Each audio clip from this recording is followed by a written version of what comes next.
Nick Harper reports. Newt Gingrich, coming from behind, is now very much at the forefront of this fight. He's shown America he has more support than everyone thought, and now he's promising to rebuild the country. An air ambulance landed in the high street to try and save a man found inside the van.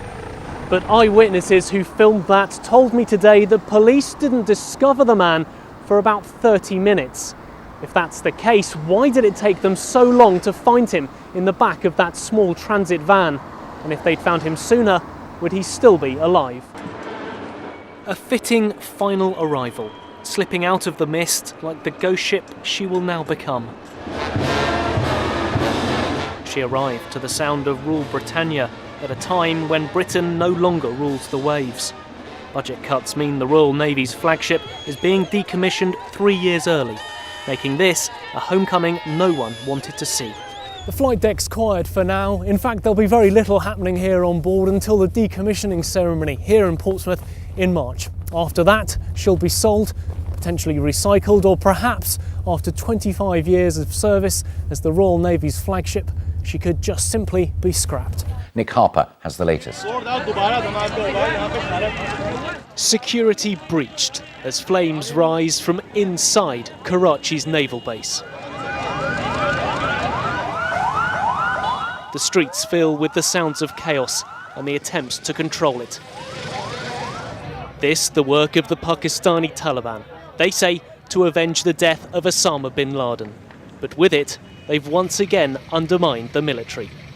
Well, the Ministry of Defence will now work with the Health and Safety Executive on that investigation, and their findings will be made public. But will we ever know just how dangerous last night's situation was? Because let's be clear, although AWE are saying that the evacuation was a routine precaution, it was unprecedented. Someone has lived here for 50 years, and he told me today that last night was the first time he's ever been evacuated from his home. This collection of tents might not look like the most comfortable place in the world, but for the 150 men who are sleeping in there, it's the best bed they've had all week. The Gurkhas returned here to Camp Bastion last night, and we were here to see them come along the road, the final part of their long and dangerous journey, the final leg of their 7-day operation. When Richard Hollington died, he became a statistic. He was the 300th soldier to die in Afghanistan. But it was very clear today he was much more than just a number.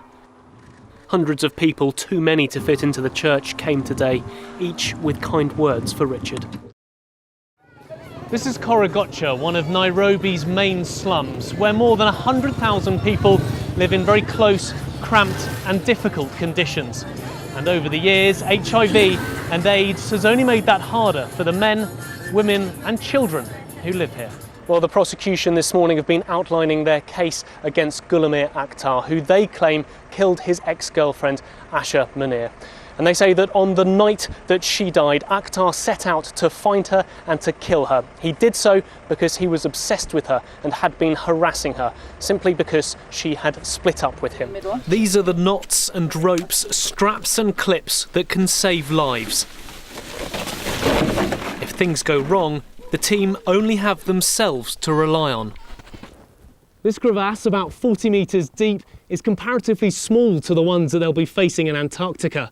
Those ones could be as much as 50 metres wide and 100 metres deep, large enough inside to lose several double-decker buses. But British tea drunk abroad will be made in Poland. The country will become the company's new export base, even though at the moment its local market stalls don't sell any Twinings. There's no doubt about it, it really is a very tempting offer, paying less tax and less wages. But by moving so much of its production out here to Poland, this very British company suddenly doesn't feel quite so British. 300 years of tea-making heritage is gradually being watered down. He'd been taken at gunpoint from the Iraqi Finance Ministry, snatched along with 4 others, including fellow guard Jason Swindlehurst. I miss my daughter and family very much. It brings to an end the longest British hostage-taking since the 1980s.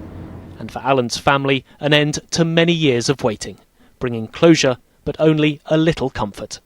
Nick Harper, ITV News.